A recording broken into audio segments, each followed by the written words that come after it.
The day had begun like so many others in Mara's small, forgotten village. A cluster of sun-baked mud brick huts that huddled together on a stretch of land where the desert met the scrubland. Here, the wind carried both the scent of dry earth and the faint whisper of dust, always restless, always shifting. The sun was a merciless overseer in this part of the world. Its light was never gentle, not even in the earliest hours of the morning. Now, late in the afternoon, it hung low on the horizon, bleeding gold and copper across the sky, draping the village in elongated shadows that stretched like fingers across the ground.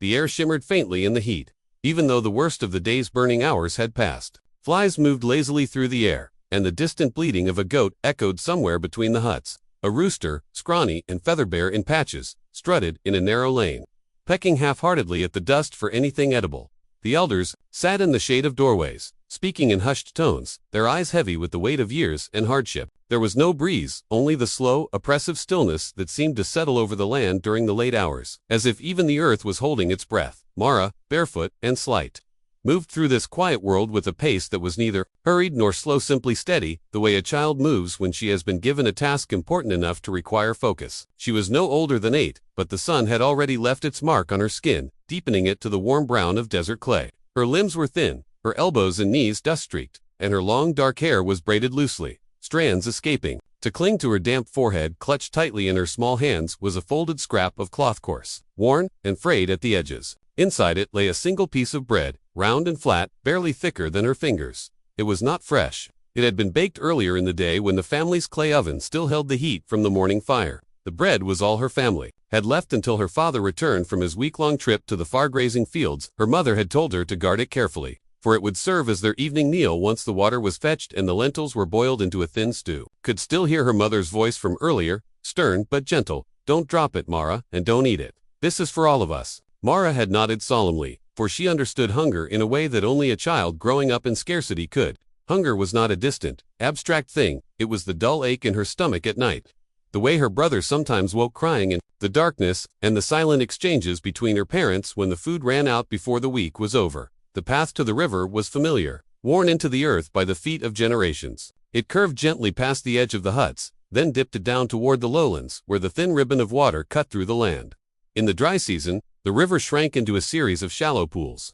Its banks cracked like old leather, but it was still the lifeline of the village. Mara's clay jug, almost as tall as her thigh, swung from her arm, empty for now, but soon to be heavy with water. As she walked, her eyes wandered. Children younger than her played in the dust, chasing a rag-stuffed ball. A woman beat a rug against a post, sending a cloud of dirt into the sunlight, and a thin dog, ribs showing beneath its coat, trailed after her for a few paces before losing interest. There was nothing unusual about the day. Nothing to suggest that it would be different from all the others she had lived. It was only when she neared the outskirts of the village, where the huts gave way to open land, that she noticed them. At first, they were just shapes in the distance, motionless, crouched figures beneath the spindly shade of an old acacia tree that leaned toward the riverbank. Mara slowed her steps, her eyes narrowing against the sunlight. The figures were not from her village. She knew this immediately. Their clothing was unfamiliar, layers of tattered cloth and shades of earth and ash, bound around their bodies with strips of leather. Their hair was wild, some braided, some loose, and their skin was browned and weathered by more than just the sun. It was the kind of wear that came from living on the road, from walking miles and miles under open skies. There were 6 of them, though one lay stretched on the ground, as if too weak to sit upright. The other sat or crouched in a half-circle, their backs hunched, their movements slow. Even from a distance, Mara could see the exhaustion in the way they held themselves. She paused at the edge of the open ground, her bare toes curling slightly into the dust. Something in the air here felt different, quiet, but not in the peaceful way of the village afternoons. This was a tense, watchful stillness. As she drew a little closer, the details sharpened. Their faces were drawn, almost skeletal, with high cheekbones that jutted sharply under their skin. Their lips were cracked, some bearing faint traces of blood, and their eyes told her more than anything else could. They were tired eyes, yes, but not only tired, there was a deep, ancient kind of weariness there. The kind that comes when the body is weak, but the journey must continue. Some of them stared at the ground, while others watched her approach with guarded curiosity. Their gazes heavy but not hostile. She had heard of them before. Everyone in the village had. They were a wandering tribe, people without a fixed home, moving with the seasons and the scarce resources the land provided. They rarely came this far, preferring routes along trade paths or grazing lands where they could barter for supplies. But stories said that when they did appear, it was because necessity had driven them off their usual way. Necessity or desperation. Mara's steps slowed further until she stopped entirely. standing a little distance from them. She could feel the sun pressing against her back, see the way the acacia's shade barely covered the group. The wind carried no sound except the faint rustle of the tree's dry leaves. Something inside her, a tug she couldn't name, kept her from simply walking past. She didn't know if it was pity, curiosity, or something deeper. All she knew was that their silent stillness made her chest feel tight. She shifted the cloth-wrapped bread in her hands, as if the weight of it had suddenly changed. Mara stood there, her toes curling into the dust, the empty clay jug resting against her leg, the bread still wrapped in that frayed piece of cloth in her hands. The moment seemed stretched, as if the hot air itself had thickened and slowed the world around her. The sun was still low, casting everything in that honeyed light that made shadows stretch long and thin, but its warmth still clung to her shoulders. She could hear the faint creak of the old acacia tree swaying in the dry wind, though it barely moved at all. Beyond that, silence. She had always been told, no, warned not to speak to outsiders. Those warnings had been stitched into her upbringing, like the tightest seams in a cloth blanket, impossible to pull apart. The words of the elders were not merely advice, they were the kind of rules that carried the weight of generations. Stay away from strangers, especially the wandering ones, her grandmother used to say as she ground millet in the morning. They bring with them the road's misfortune. The wind clings to their hair, the dust clings to their clothes, and so does trouble. It wasn't just her grandmother who said it, every adult seemed to echo the same belief. The wandering tribes were spoken of in hushed voices, especially when they were said to be near. They were the ghosts of the road, always appearing without warning, then vanishing again, leaving whispers in their wake. Some said they brought disease. Others said they carried bad omens, that crops would fail or animals would die in the days after they left. To a child like Mara, they were almost mythical, more story than flesh and blood. And yet here they were, right in front of her. She remembered the stories vividly. Around the cooking fires at night, when shadows danced on the mud brick walls, the older children would whisper about the wandering tribes, about how one could look into their eyes and see storms gathering far away, about how they knew paths through deserts that even the earth had forgotten. But those stories always came with warnings too. They were dangerous, unpredictable, and desperate people. And desperate people could do desperate things. Yet, standing there now, looking at them, these weary figures slouched in the brittle shade, didn't see danger. She didn't see the wild-eyed thieves or cursed wanderers her people spoke of. She saw something far simpler. She saw hunger. It was in the way their cheeks had hollowed, in the way their clothes hung loose over bones instead of flesh. Their hands moved slowly, as if each motion cost more energy than they could afford to spend. She had never seen eyes like theirs up close, eyes that seemed to sink into the skull, their whites yellowed from sun and thirst. A strange thing stirred in her chest at the sight of them, something unfamiliar yet insistent. Mara shifted the bread in her hands. She knew exactly what she was holding, not just food, but her family's only meal left for the day. The memory of her mother's instructions was fresh and sharp in her mind. Guard it. Bring back water. Do not waste it. She could almost see her younger brother's face, waiting eagerly for the moment the bread would be divided. She knew how his eyes lit up, even when the portion was small. Bread meant survival. Bread meant you could sleep without your stomach gnawing at you. And yet, these people, she tried to imagine what it felt like to go days without food, and the thought made her stomach knot. She had felt hunger before everybody in her village had, but this was something deeper. Something that made your bones feel cold, even under a hot sun. She imagined what it would be like to have to keep walking in that state, to not even have a home where the day's walking would end. Her throat tightened, her fingers tightened around the cloth. She told herself it wasn't her problem. That was what the elders would say, not our people, not our problem. The strangers had their own ways, their own resources. But then she looked again at the one who lay stretched on the ground. He wasn't moving, except for a faint rise and fall of his chest. She could see the sharp line of his ribs, the dryness of his cracked lips. A part of her, a small, quiet part, wondered if he would even wake again without food. It was a dangerous thought. She knew what would happen if her mother found out. She had given the bread away. Anger first, then disappointment, the heavy, silent kind that hurt worse than shouting. She would be told that kindness was a luxury their family could not afford, not when survival was already a careful balancing act. Still, that ache in her chest would not go away. She shifted her weight from one foot to the other. The ground beneath her was warm from the day's heat, but a different warmth spread inside her, a restless, uncomfortable heat born of conflict. She glanced at the river in the distance, the original reason for her journey. She could still go there, still return home, pretend she had seen nothing. That was the sensible choice, the safe choice, but her eyes kept drifting back to their faces, and for the first time in her short life, Mara felt the heavy pull of a choice that mattered, not the kind of choice between playing or working, not the choice between sitting in the sun or the shade. This was a choice that could not be undone. One piece of bread, in her hands, between her family's need and the stranger's. Silent desperation. That was then that she realized the strangest thing, though her feet had stopped, Her heart felt as if it had taken a step forward. Mara's hands trembled as she reached for the knot in the faded cloth. It was the kind of cloth her mother had mended dozens of times, patching it with scraps from other worn-out garments, until it was more a quilt of memories than a single piece of fabric. The smell of home clung to it, faintly smoke from the cooking fire, the warm yeasty scent of bread baked over stones, and the faint trace of her mother's hands, always smelling of grain and earth. She hesitated before pulling it loose, her fingertips brushing over the frayed edges, as if savoring the last moment before what she was about to do became irreversible. The knot came undone slowly, the fibers catching against themselves, reluctant to release their precious cargo. As the cloth unfurled, the late morning sun struck the bread, turning its golden surface into something almost sacred. It was a small, round piece, thicker in the middle, tapering at the edges, baked unevenly, so that one side was darker than the other. Its surface bore the faint marks of the stones on which it had been cooked. The smell, though faint, made her stomach tighten with its promise. This was not just bread, it was sustenance. It was warmth. It was her family's single thread of comfort for the day. Her throat worked as she swallowed against the sudden lump there. She had not eaten since the previous night. That morning, her mother had pressed the bundle into her hands and told her to guard it as if it were a living thing. And in a way, it was. Bread was life. Without it, the day's work became heavier. The bodies were weaker. This single piece, small though it was, would carry her through her chores. Her mother through the weaving, her brother through his endless games and errands, and her father through his time in the fields. And here she was, unwrapping it, not for her family, but for people she had been told all her life to avoid.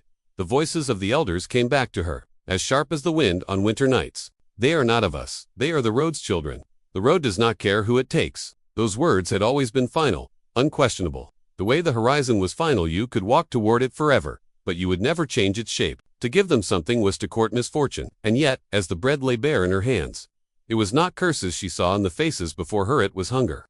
As deep and endless as the horizon itself, Mara's bare feet shifted in the dust, toes curling around the pebbles scattered across the hard earth. The distance between her and the strangers seemed so small, just a stretch of sun-baked ground, but it was not the kind of distance one could measure in steps. It was a boundary older than her, older than the village, older than the cracked walls of the mud brick huts that lined the settlement. To cross it was to cross something unseen but deeply felt, like stepping through a curtain woven of every warning, every whispered caution, every story told in firelight. Still, she took one step forward. The dust stirred around her ankles, tiny motes lifting into the sunlight like golden sparks. She could hear her own breathing now, slow but shallow, the kind of breathing one has when trying not to be noticed. The tribe members were still in the shade of the acacia, their stillness broken only by the occasional shift of a hand or turn of the head. They had seen her. Of course they must have seen her from the moment she stopped on the path. But none had spoken. That silence weighed on her as much as the bread in her hands. She took another step. The nearer she came, the more she could see the details. The distance had blurred. Their clothes were not the bright, elaborate garments she had imagined from the stories. Instead, they were made of simple, worn fabrics, patched many times over, their colors muted by sun and dust until they were only shades of earth. One man had a strip of cloth wrapped around his head to shield his eyes, its edges fraying like the ends of rope. A woman beside him clutched something in her lap, a bundle wrapped in pale cloth, and Mara wondered if it was a child. Another, one of the tribe's men, older than the rest, lifted his head. His gaze met hers, and it was like looking into the depths of a dry well, dark, deep, and holding the memory of something that once flowed there but was now gone. His face was lined not just with age, but with the kind of where that comes from, moving endlessly, from never having a place where the body can rest and the mind can stop searching. His lips parted slightly, but no words came, only the faintest sigh, almost lost to the wind. Mara's breath caught. She felt as though she had stepped into a place she was not meant to be, and yet, there was no turning back. Her hands shook, now, the bread threatening to slip. It would have been so easy to retreat, to wrap it back up and pretend the moment had never happened. But those eyes held her still. There was no accusation in them, no plea, only a quiet, exhausted watching, as though they were waiting to see what kind of person she would be. The last few steps felt heavier than all the ones before. She could feel the heat radiating from the bare earth, the sting of the sun on her shoulders, the rough grain of the bread against her fingers. Each step was an act of defiance against every lesson she had been taught, and yet, strangely, each step felt more right than wrong. When she finally stood before them, the shade of the acacia brushed against her like a cool hand. It was here, in this narrow strip between sunlight and shadow, that she stopped. The tribe members' eyes were on her now, steady, unreadable. She thought she saw a flicker of movement, the faintest shifting of posture, as though her presence had altered the air itself. The woman with the bundle lowered her gaze, and Mara caught a glimpse of a small face within, eyes half closed from weariness. The bread, once so heavy with meaning, now seemed light in her hands, light, and yet infinite in what it could mean. She did not know if it would help them at all. But she knew this. She could not walk away. The moment Mara's small hands began to move forward, it felt as though the entire world had stilled. Even the wind, which had been rustling gently through the sparse leaves of the acacia, seemed to pause, its whisper fading into silence. The bread lay cradled in her palms like a fragile offering, its uneven surface catching the light in places, shadowed in others. She had not realized until that instant just how much her hands were trembling. The faint quiver making the bread shift ever so slightly against her skin. Her arm felt heavy, impossibly heavy, as if weighed down by not only the bread itself but the invisible burden of generations pressing on her. In her village, you did not give away what was yours, not to outsiders, especially not to them. Stories told around the hearth warned of the risks, the debts that could never be repaid, the curses that followed kindness given to those who lived beyond the familiar circle of huts. She could hear those warnings in her mind now, each one a voice from the past urging her to pull her hand back. But the sight of the tribe's faces, thin and worn as river stones smoothed by years of hardship, anchored her resolve. Her small, dusty feet dug into the earth, grounding her as she stretched her arms forward. It was a slow movement, deliberate, as though each inch she extended was tested by some unseen force. The space between her and them felt charged, almost alive, like the air before a storm. Every heartbeat seemed louder in her ears, echoing against the stillness. They did not reach for it at first. None of them spoke, none of them moved beyond the faint shifts of breathing. Their eyes followed the bread, but no hands lifted. It was not reluctance. Mara sensed that immediately. It was something deeper, something like restraint, the kind of hesitation that came from knowing that once the gesture was accepted, everything between giver and receiver would change.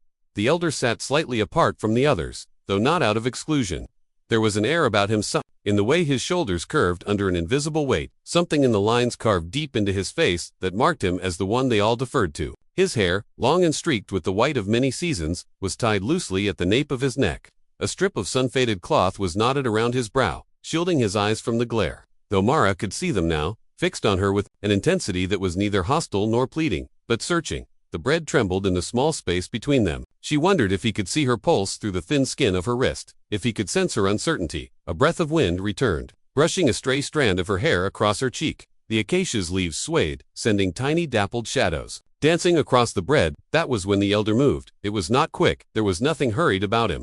His hand rose from where it had rested loosely against his knee.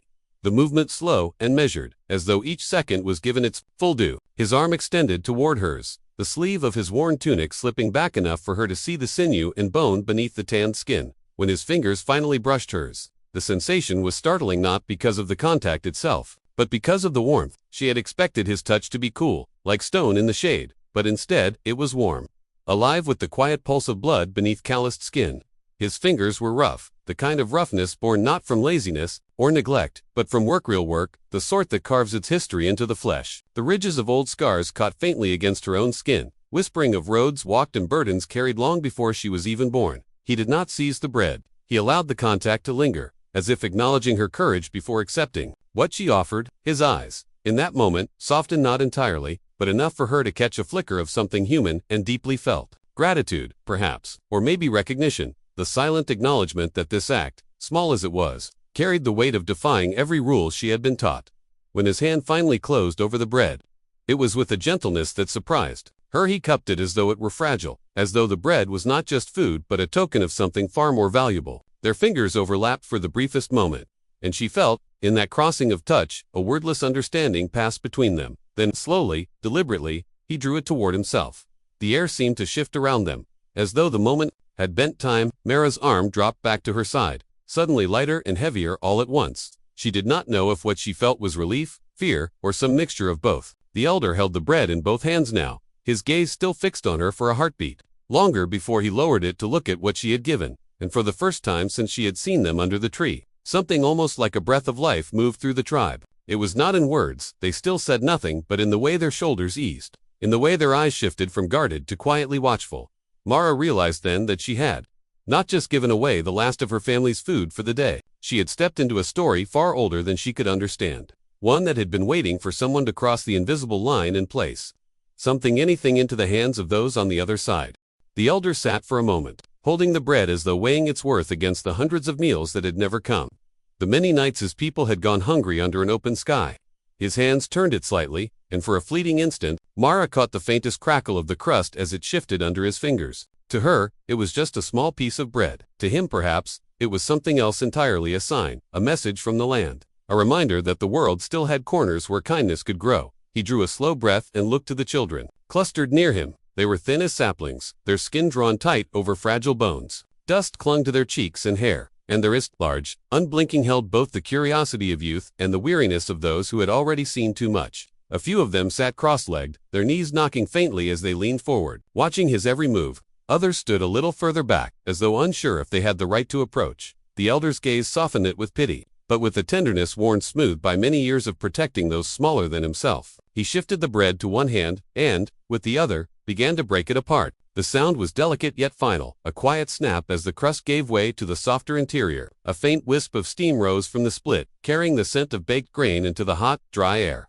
Mara caught it in a breath and felt her stomach twisted, from hunger alone, but from the awareness that she had just given away what her own family would now go without. He did not keep the largest piece for himself. In fact, he did not keep any piece for himself at all, not yet. The first small portion, no bigger than a folded leaf, he held out to the smallest of the children, a girl who could not have been more than 4. She reached for it slowly, her small fingers hovering in hesitation before finally touching the warm surface. Her hand trembled as she brought it closer, her eyes darting to his face as if seeking silent permission to taste it. He gave the faintest nod, and she took the tiniest bite, chewing as though each grain must be savored before it disappeared. Another piece went to the boy beside her, his hair tangled and windblown, his lips cracked from dryness. He accepted it, with both hands, cupping it like a treasure. The others waited their turn without pushing forward or making a sound. Only the shifting of feet in the dust and the occasional blink of wide dark eyes marked the passage of time. The elder's hands moved with care, each break of the bread deliberate. He measured the size of each piece against the one before, balancing fairness and need. Every fragment was placed into waiting hands as though it were a sacred object, not to be wasted, not to be dropped. Mara watched the ritual unfold with an ache in her chest she could not quite name. When the last of the children had been served, the elder finally glanced toward the adults of his tribe. They had been watching in silence, their faces unreadable, but their easiest. Their eyes were alive now in a way they had not been moments before. Something had changed. It was in the way one of the women, her skin lined from both sun and sorrow, tilted her head ever so slightly toward Mara, as if acknowledging her without words. It was in the way one of the men, tall and lean, with the look of a hunter, lowered his gaze, no longer assessing her as a stranger, but seeing her as someone who had crossed a threshold. The bread was nearly gone, yet the air between the two groups was no longer the same.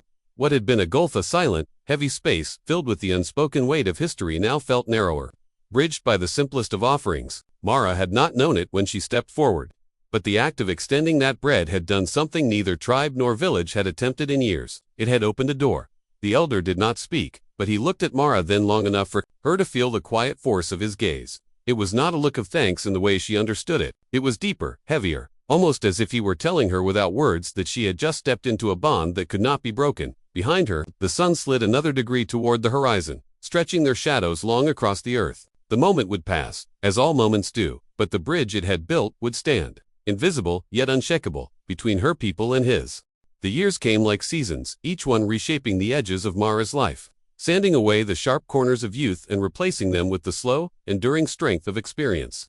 She grew taller, her limbs gaining the strength that once eluded the little girl who had stood barefoot in the dust with a piece of bread in her hands. The village changed. 2 walls were rebuilt after storms. Children were born and grew. Elders passed quietly into the earth. And yet, through all those shifting tides of time, there remained in Mara a memory so vivid that it never seemed to fade. She remembered that day not with the ache of hunger that had clawed at her belly, but with a heat that had nothing to do with the sun. It was a warmth that seemed to have taken root in her chest, a steady glow she could draw from in the darkest moments. Whenever she thought back to it, she could see the scene in perfect detail. The old woman's hands worn, wrinkled, and cracked like the land after a dry season, holding the bread as if it were something sacred. She remembered the way those hands moved, slow but sure, breaking the bread into pieces with a reverence that turned an ordinary act into something holy. The old woman's face came to her often in dreams. There was a stillness to it, the kind that came from living long enough to see joy and sorrow in equal measure. And then there was that smile, not wide, not bold, but a quiet curve of the lips that spoke more than any words could. It was a smile of acknowledgement, of shared humanity, as if in that brief exchange they had both recognized something in each other's souls. The story of the Day of the Bread began as something whispered among children who had witnessed it. It passed from mouth to mouth, each retelling adding some new detail, a description of the dust swirling in the air, the sound of the bread crust breaking, the way the tribe's children looked at Mara as if she were something rare and unexpected. Soon, the adults were telling it too, not as a piece of gossip, but as a quiet lesson. Around the cooking fires at night, when the desert winds carried the scent of roasting grain, the elders would lean forward and say, "Do you know what happened that day when Mara gave her bread?" And the children, wide-eyed, would lean closer, eager to hear again how a simple act had changed the course of two peoples. Years later, when Mara faced hardships of her own seasons, when the crops failed, when sickness swept through the village, when she buried her own kin, she found herself drawing strength from that memory. She remembered that no matter how small the act, a gift given in sincerity could ripple outward, touching lives far beyond what the giver could imagine. The alliance with the wandering tribe lasted long after that day. Trade routes were established where there had once been only suspicion. The tribe brought dates, nuts, and woven cloth dyed in colors the village had never seen before. In return, the villagers shared grain, pottery, and a place to rest when the tribe's journeys brought them near. Mara saw the tribe's children grow as she herself grew. Some of them even played alongside the village children, their laughter carrying over the same ground where once only wary silence had existed. But the story's reach did not stop there. Travelers carried it to other villages, weaving it into songs and proverbs. In some places, it was told as a fable. A little girl gave her last bread, and the desert bloomed where her footprints fell. In others, it was a proverb parents used to guide their children. When you have only a little, share, for that is when it means the most. Mara never claimed to be the heroine of the story. In fact, she often smiled quietly when people spoke of it, not correcting them when they added flourishes that weren't true. What mattered to her was not the accuracy of the tale, but the truth at its heart, that generosity could bridge even the widest divide. The old woman from the tribe eventually passed away, as all elders do, her body returning to the earth she had walked for so many years. Mara was there when she learned the news, and she sat alone that evening, breaking a piece of bread in her own hands before eating it. She thought of the woman's face, her hands, and that shy smile, and she whispered a thank you, not just for what had happened that day, but for the way it had shaped her life. In the village's oral history, the day of the bread became more than a story. It became a measure by which people weighed themselves. When someone gave freely, they were said to have Mara's heart. When two groups found peace, after years of mistrust, the elders would nod and say, "The bread has been shared." And so, the little girl who once walked barefoot with dust clinging to her ankles grew into a woman whose life was a testament to that single act. She carried the warmth of that day with her always, like a hidden ember. It was the kind of fire that never burned out, the kind that, once lit, could be passed from one heart to another, until, one day, it belonged to everyone.